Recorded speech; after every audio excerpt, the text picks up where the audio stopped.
is what do you do for your wife or spouse equivalent? I can still remember in '88 traveling with Dukakis, coming home to Virginia to our family place, owned but 92% by Linda, 8% by me, and there was a Dukakis Benson sign. She was a crown Texan, and we had a big fight. We can't do that.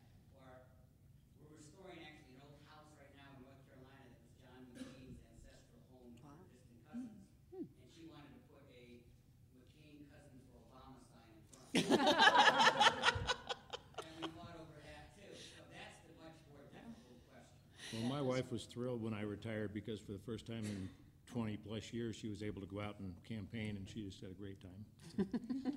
I still held back. I think the spouse issue is the more complicated one, because obviously this was really huge. But so, for example, my husband is sometimes invited to events that have political people at them.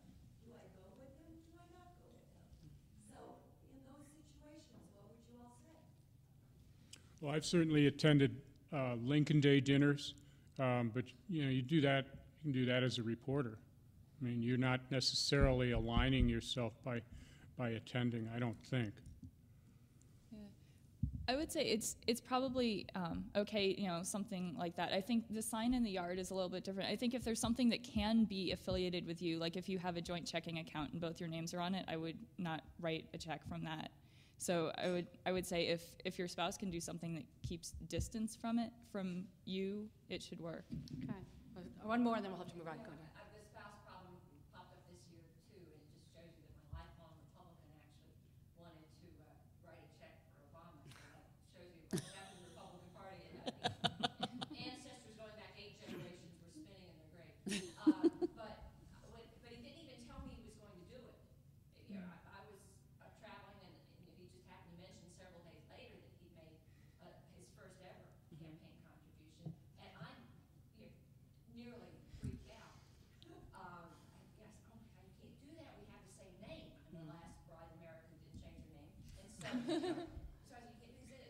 he did it actually with his own personal credit card, and so that I knew that there was nothing other than our shared last name that Right. would link it to me. But he had just not thought that if Right. he had written a check with our joint account, that would have been compromising to me. But that just isn't going to happen again in our family. But that certainly just. Yep. Something you've never even thought. I've never dreamed that I had to worry about him making me. Well, maybe for next year we'll throw the spousal question in there and see what happens. Yeah. Marriage conflict. All right, we'll move on to number 2 then. You are working on a breaking story about an explosion at a nearby oil refinery. You post a query on Twitter asking if any of your followers heard or saw the accident. A string of tweets follows with hashtag explosions tags. While writing the story, do you A, grab the hashtag explosion tweets to fill out the color needed for your story, B, go back to fellow posters and identify yourself as a journalist and ask to call them to verify information, C, use the eyewitness accounts to inform your questions for authorities, or D, do all of the above? Rob, I guess, or anyone who wants to jump in, would you allow your reporters to use? Well, I think I would go with number B.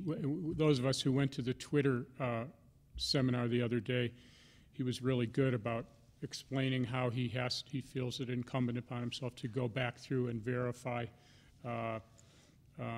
who has been Twittering with him and verify without a doubt their identity, and then go ahead and use what they have to say. Twitter is an excellent way to identify people who might have seen or heard something that you're writing about, but it's too dangerous, I think, just to use it. Now, at our paper, we've done something similar, and I wonder what you think of it. When we've had a merger or acquisition or something like that, we have gone on to the Yahoo message board for the company, and maybe if it's a big story and we do 5 or 6, some bunch of sidebars, we have done a clearly identifiable sidebar saying, this stuff was on the message board of the companies today, and here's what was said, and leaving out the much of the junk that's on such message boards, but I think you can get a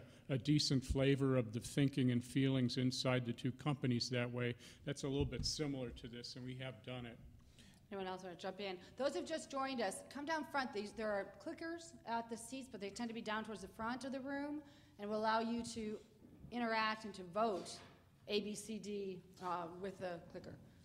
On this one, I would just observe that anytime you're acting as a reporter and asking questions, you probably should identify yourself in the first instance. So that was one thing that stopped me on this, was that you would send out the inquiry without identifying yourself. So do it up front. The other thing is that just because somebody Twitters you back and says, yeah, that's actually what I saw, you don't necessarily know that they were even there. So I'm still a little leery about that as verification. Okay, the results are coming in. Look at the results here. It says it looks like most folks are choosing B, which is go back to your fellow posters, identify yourself as a journalist, and ask them to verify the information on this participation. Identify yourself, please. Janet Guy with Uber.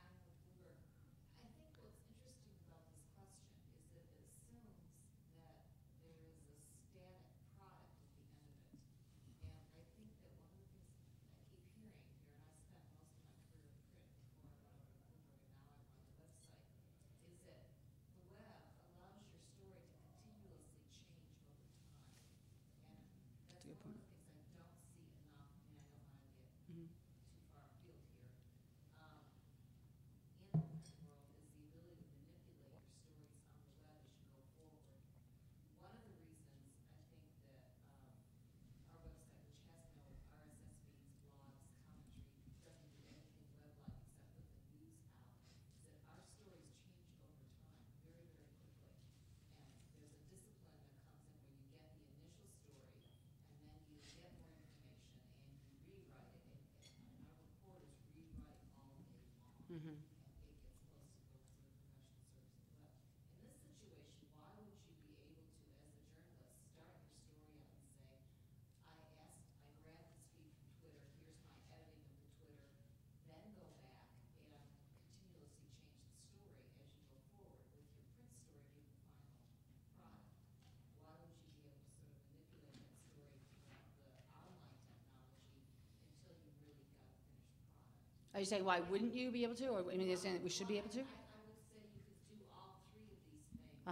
All of the above. And you could do all the above, and because your website should allow you the ability to change that story as you go through the reporting process, you could do that. Now, at what point you file your first dispatch, so to speak, is kind of is a given editorial question. But if you're clearly labeling, I put up this message on Twitter, and this is what some of the stuff I got back, but you haven't filtered it yet, and then go forward, I mean, you could do that. What would you say, Joanna, after that one? With things like this, I go back to September 11th, 2001, where I was in Washington, D.C., and major news outlets were reporting that the National Mall was on fire and the metro was closed. I'm a little bit wary of just putting stuff out there from something like this. I think that people could put something up saying they saw it when somebody else said it, and I guess you could do that, but I would be very leery of it. Even with things like going back to the posters, I agree with Mike on that. I think you need to be even wary of that. I did a story about credit card rate increases and used some emails that people had sent into our website, but I checked with the companies that had the issuers of the credit cards and said, are these rate increases feasible? And with a couple of them, they said, no, they're not, and I didn't use those. So I think, this is, we need to be very careful. It's the same thing, it's the joke about, you think you're getting some hot 20-year-old online and it's some 82-year-old.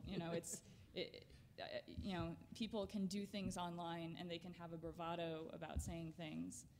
That we otherwise would not have. We just saw this yesterday with the plane over Manhattan. If you look at the early tweets, they were talking about widespread evacuations of lower Manhattan that weren't happening.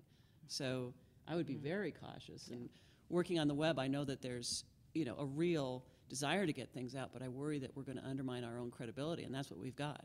One or two more comments and we'll have to move on.